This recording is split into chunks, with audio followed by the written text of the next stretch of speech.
And tonight on Connecticut's news station, a Hartford mother appears in court after her 2-year-old boy fell out a window and died. We'll tell you why supporters say she's innocent.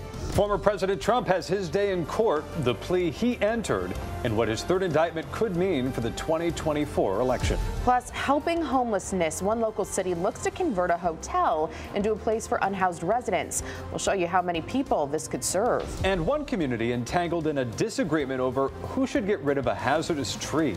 We're hearing from both sides tonight. Now at 6, this is Fox 61, Connecticut's news station. Good evening. Thanks for joining us here on the news at 6. I'm Ben Goldman. And I'm Sarah Sanchez. An outpouring of support tonight for a 34-year-old Hartford mother of 5. Her 2-year-old boy fell from their apartment window and died. Tabitha Frank was arrested nearly 2 weeks ago. Charges of manslaughter were added just this week.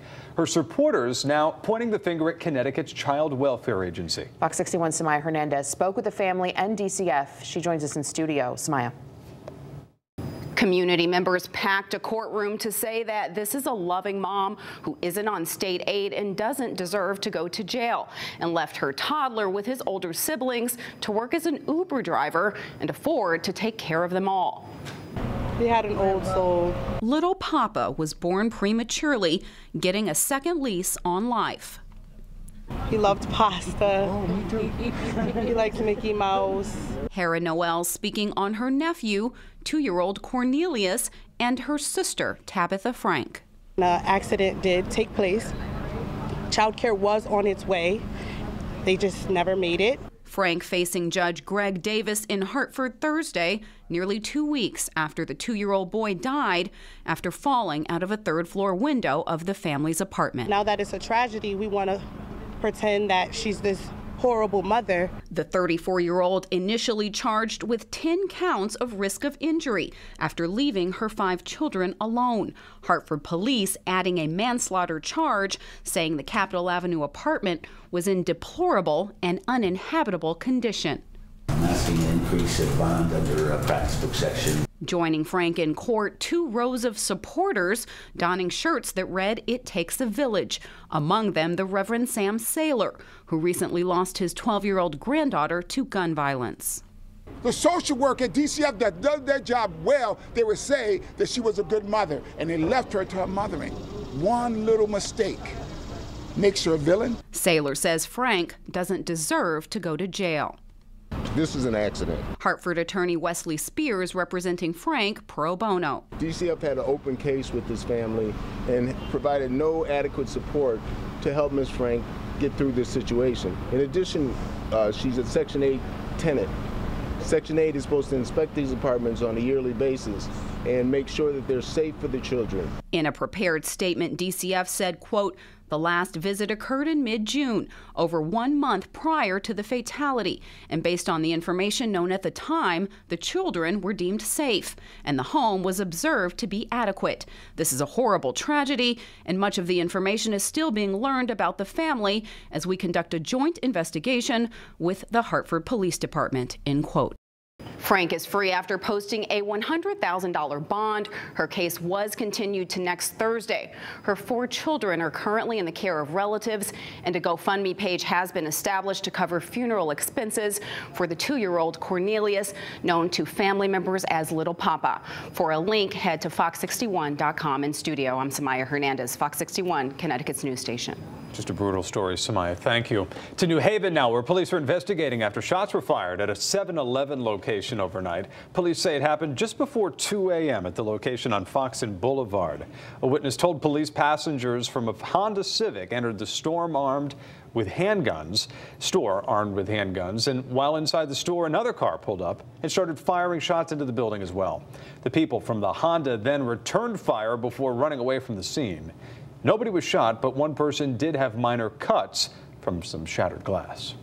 Time for a check of the weather. Another nice day out there, but all week we've been talking about another round of rain at the end of the week. We just have to get through that before the weekend here. Chief Meteorologist Rachel Frank joining us now. Hi, Rachel. Yeah, the weekend looks amazing, but yes, we've got this little bump in the road, and that is tomorrow, which is not a washout. There will be a good chunk of the day that's dry, but when it rains, it could pour, and there is a chance for some training, meaning that storms could move over the same locations again and again. So some towns could get a lot of rain, and others may get little or nothing. So there is a chance for some isolated flash flooding issues. I don't think this event is going to be as severe as events that we saw many times throughout July. Taking a look at the radar, there is a chance for an isolated shower here in northwestern Connecticut over the next couple of hours or so, but you'll see more numerous showers and storms to the northwest. That will be our weather for later tomorrow. Right now, though, it is so beautiful, comfortable temperatures in the 70s. You might notice a little bit of haze in the sky. That is actually from wildfire smoke once again burning in Canada. At least it's above our heads, not close to the ground, so the air quality isn't bad. Low temperatures tonight, not going to be as cool as they have been lately. No more 50s. Instead, we're looking at overnight lows in the 60s. Heading into the day tomorrow, there could be a shower in spots in the morning, but in between, we're looking at a mix of sun and clouds, warm, humid conditions, and the chance for more numerous showers and storms later in the day and at night. We'll take a look at the future radar, help you plan your day, and talk about that weekend improvement coming up in just a bit. All right, Rachel, thank you. New at 6, state police are now doubling the reward for information about a 2018 homicide in Colchester. They're now offering $50,000 for information on the death of 36-year-old James Stone Jr. He was found with fatal gunshot wounds in his trailer on Stanovich Road back on May 18th.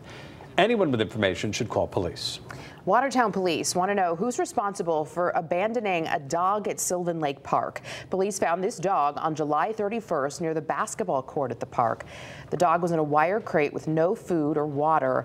They aren't sure how long he was left there. The dog was taken to Embrace Animal Hospital. As you can tell, the dog was dehydrated, malnourished. He's now recovering with the Watertown Animal Control. Anyone with information should contact police. State police were able to make an arrest in a bail scam with the help of an Uber driver. Back in January, police say a couple in their 70s got a call claiming their daughter was in jail and needed bond. The caller sent the couple an Uber to pick up $12,000 in cash, and that's when they realized that they were being scammed. They called police, and when officers arrived, they were able to follow the Uber driver to deliver the package all the way in Bridgeport. That's where they found Jose Perez Clark. He was initially taken into custody for interfering with a police investigation. An arrest warrant was later issued for Perez Clark for larceny charges. He turned himself into police yesterday. City officials in New Haven are hoping to convert a hotel into a shelter for those experiencing homelessness. It would be the first of its kind for the city at a critical time, too, when the city is in dire need of more resources. Fox 61's Jake Garcia spoke with the mayor about this proposal. He joins us live now from New Haven. Jake.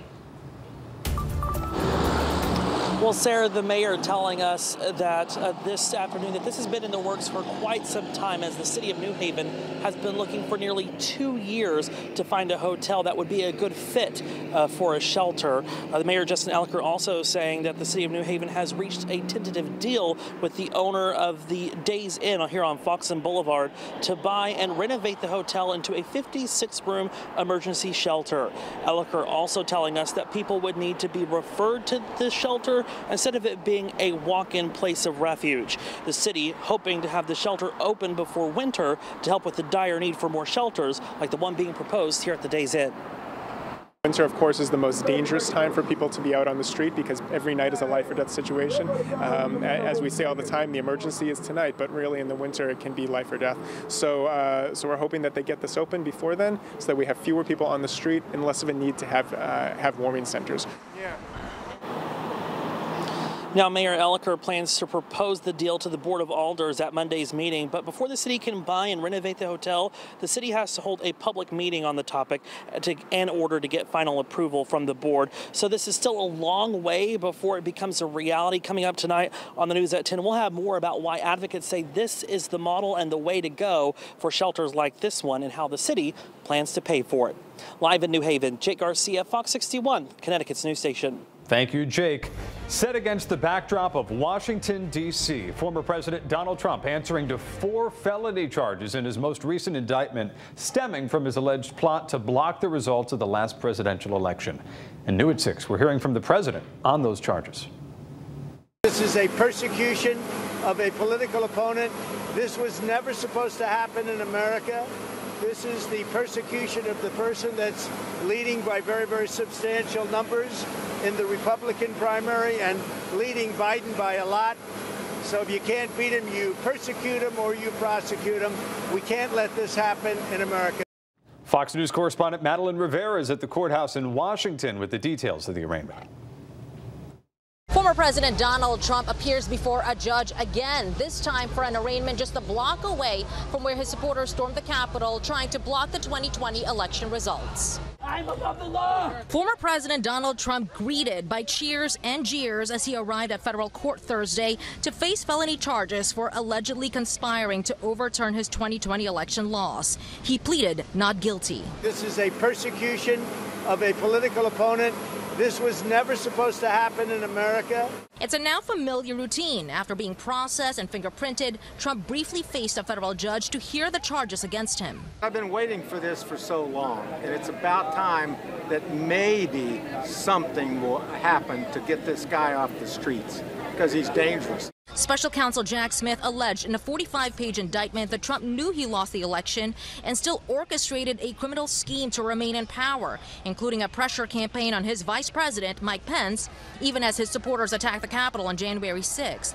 Before leaving for Washington, Trump responded on his Truth Social platform, saying in part, quote, "It is a great honor because I am being arrested for you. Make America great again." This is Trump's 3rd criminal case in 6 months and by far the most serious among the 78 total counts he faces in 3 states. He'll turn every one of these court cases into another reason that he should win a primary. If convicted, Trump could face years behind bars, but for now, he's free to return to the campaign trail, with his next event being held on Saturday in Las Vegas.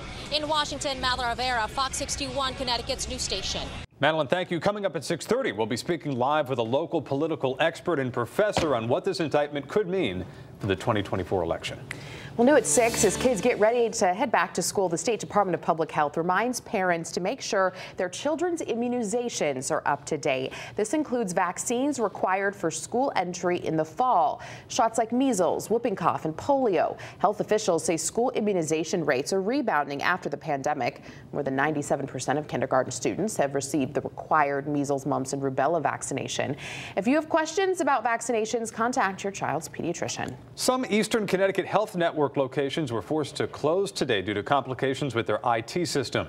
In a statement, Prospect Medical Holdings, which manages ECHN, says, quote, "Our team is experienced and trained on the continuation of patient care processes.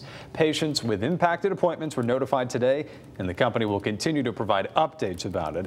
For a list of all the services and locations impacted by this, go to fox61.com.